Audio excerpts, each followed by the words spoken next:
Kita ke informasi lain, pemirsa. Presiden ke-7 RI Joko Widodo akan hadir dalam persidangan dan menunjukkan ijazah asli miliknya. Ya, informasi ini disampaikan oleh kuasa hukumnya Yakub Hasibuan saat mendatangi kediaman Jokowi di Solo.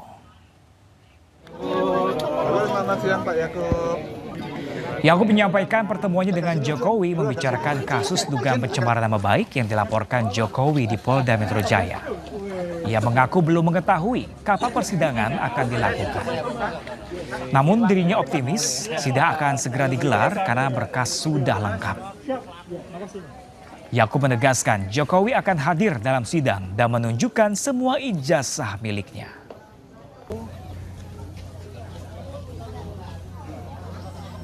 Pagi ini kami bersilaturahmi tentunya dengan Pak Jokowi, sekaligus kita memberikan sedikit update lah ya dengan perkembangan kasus yang ada di Polda Metro Jaya. Karena kami yakini perkara ini akan segera disidangkan juga, jadi kami tadi cukup diskusi juga tindak lanjutnya seperti apa, prosesnya nanti berapa lama dan sebagainya.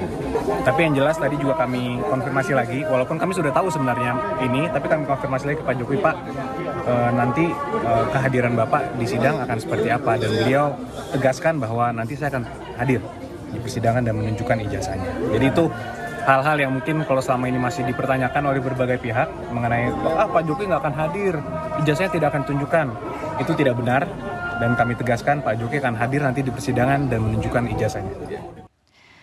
Pemirsa, suasana haru sekaligus meriah mewarnai pelepasan jemaah haji di sejumlah daerah. Informasi selengkapnya kami hadirkan sesaat lagi pemirsa. Jangan kemana-mana, tetaplah bersama kami di iNews Today.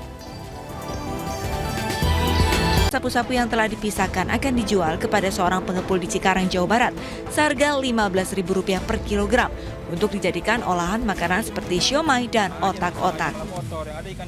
Punya itu mau dijual kemana Bang rencananya Bang? Cikarang.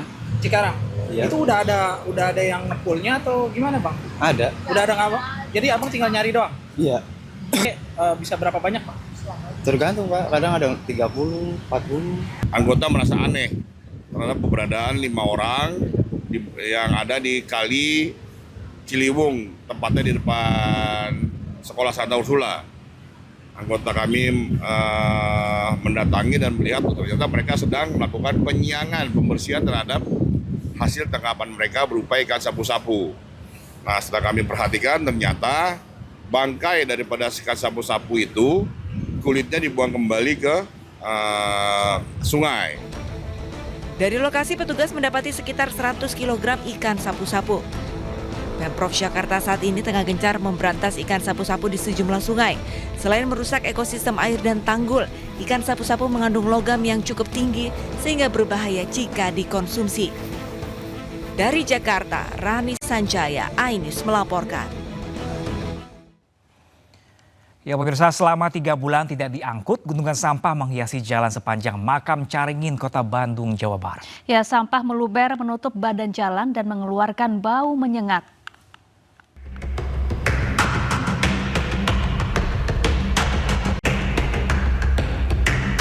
Tumpukan sampah menggunung di sepanjang jalan Makam Caringin TPS Porib, Kota Bandung, Jawa Barat. Gunungan sampah ini meluber dan menutup sebagian besar badan jalan.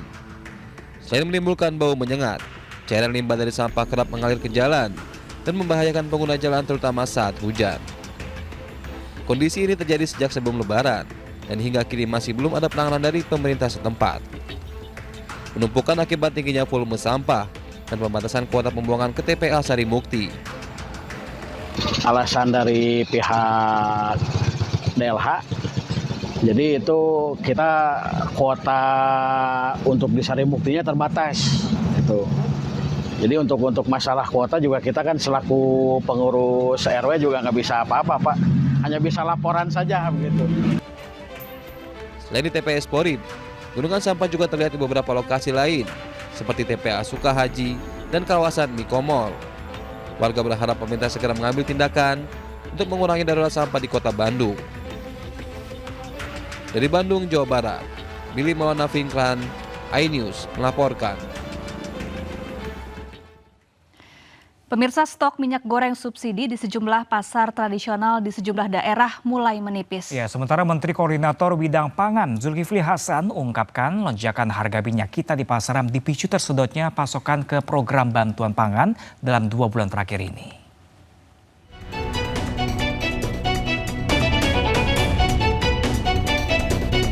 Melonjaknya harga minyak goreng terjadi di sejumlah daerah di Indonesia. Seperti di Pasar Keranggan, Gowongan, Kota Yogyakarta, tak hanya terjadi kenaikan harga, namun stok minyak goreng semakin menipis. Semula harga jual minyak goreng subsidi minyak kita seharga Rp18.000 per liter, kini menjadi Rp22.000 per liternya. Kenaikan harga dan kelangkaan minyak kita terjadi setelah Idul Fitri 2026. Dulu berapa ya? 18 sekarang 22 per liter. Kapan kenaikan? Bulan-bulan ini ya. Bulan-bulan ini? Iya. Setelah Lebaran tuh? Iya, setelah Lebaran. Kalau untuk stoknya gimana? Stoknya tinggal dikit, nggak ada stok. Susah nyarinya, langka. Selain itu, lebih dari 2 pekan di Pasar Mangkang, Kota Semarang, Jawa Tengah, keberadaan minyak goreng subsidi minyak kita masih kosong. Kini para pedagang beralih menjual minyak goreng dengan merek lain, namun harga jual lebih tinggi. Mulai dari Rp18.000 untuk kemasan 800 ml hingga Rp22.000 untuk kemasan 1 liter. Terkait hal tersebut, Menteri Koordinator Bidang Pangan Zulkifli Hasan mengatakan pemerintah putuskan minyak kita tidak lagi jadi satu-satunya merek yang digunakan dalam paket program bantuan pangan. Kini Perum Bulog diperbolehkan menyalurkan minyak goreng merek lain dengan harga yang sama. Kan gitu pertanyaannya, kok naik? Itu karena ada bantuan pangan selama 2 bulan, 33 juta kali 2 bulan kali 2 liter. Pakai minyak itu. Nah, sekarang kita berubah bantuan pangan, nanti kita akan pakai merek apa saja dengan harga yang sama. Tentu kita akan minta kepada produsen sehingga minyak kita tidak terganggu di pasarnya. Dengan begitu diharapkan ketersediaan minyak goreng subsidi minyak kita di pasaran tetap terjaga dan harganya pun stabil. Tim Liputan iNews melaporkan. Menteri Energi dan Sumber Daya Mineral RI Bahlil Lahadalia menjelaskan kenaikan harga LPG non-subsidi yang berlaku sejak 18 April 2026 tidak diatur oleh pemerintah karena harus menyesuaikan dengan mekanisme harga pasar global. Ya, pemirsa, Bahlil juga menegaskan LPG non-subsidi memang diperuntukkan bagi sektor industri, hotel dan restoran sehingga harganya bergantung pada pergerakan harga minyak dunia. Sementara itu terkait stok dan harga LPG subsidi 3 kg, pemerintah pastikan tetap dalam kondisi aman dan terjangkau bagi masyarakat.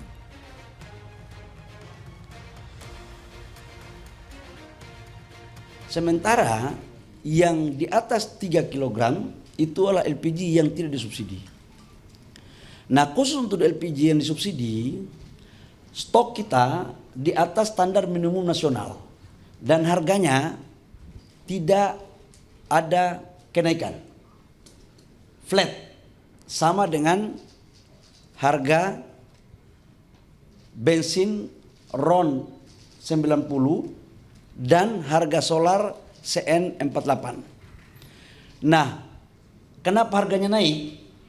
Saya katakan bahwa kita mengatur harga yang pemerintah bisa menjamin untuk harganya nggak naik itu adalah yang bersubsidi. Sementara yang tidak bersubsidi itu dipakai oleh industri, restoran, hotel. Jadi itu memang tidak kita atur harganya, dia menyesuaikan dengan harga. Ya, pemirsa, berikut ini adalah daftar harga LPG non-subsidi 18 April 2026 di sejumlah wilayah di Indonesia.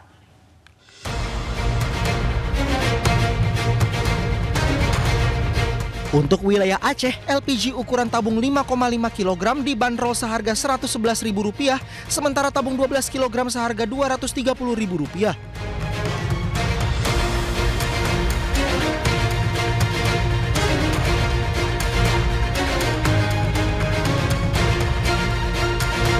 Di kawasan Jakarta, LPG ukuran tabung 5,5 kg dibanderol seharga Rp107.000, sementara tabung 12 kg seharga Rp228.000.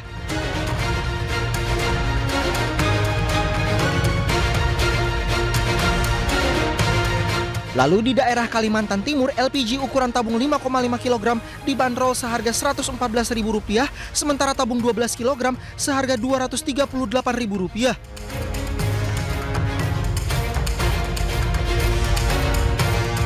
Sementara itu di Sulawesi Selatan, LPG ukuran tabung 5,5 kg dibanderol seharga Rp111.000, sementara tabung 12 kg seharga Rp230.000.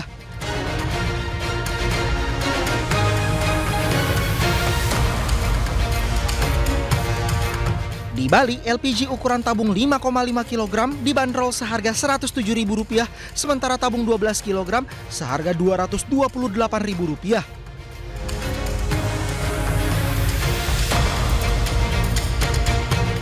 Kemudian di Maluku, LPG ukuran tabung 5,5 kg dibanderol seharga Rp134.000, sementara tabung 12 kg seharga Rp285.000.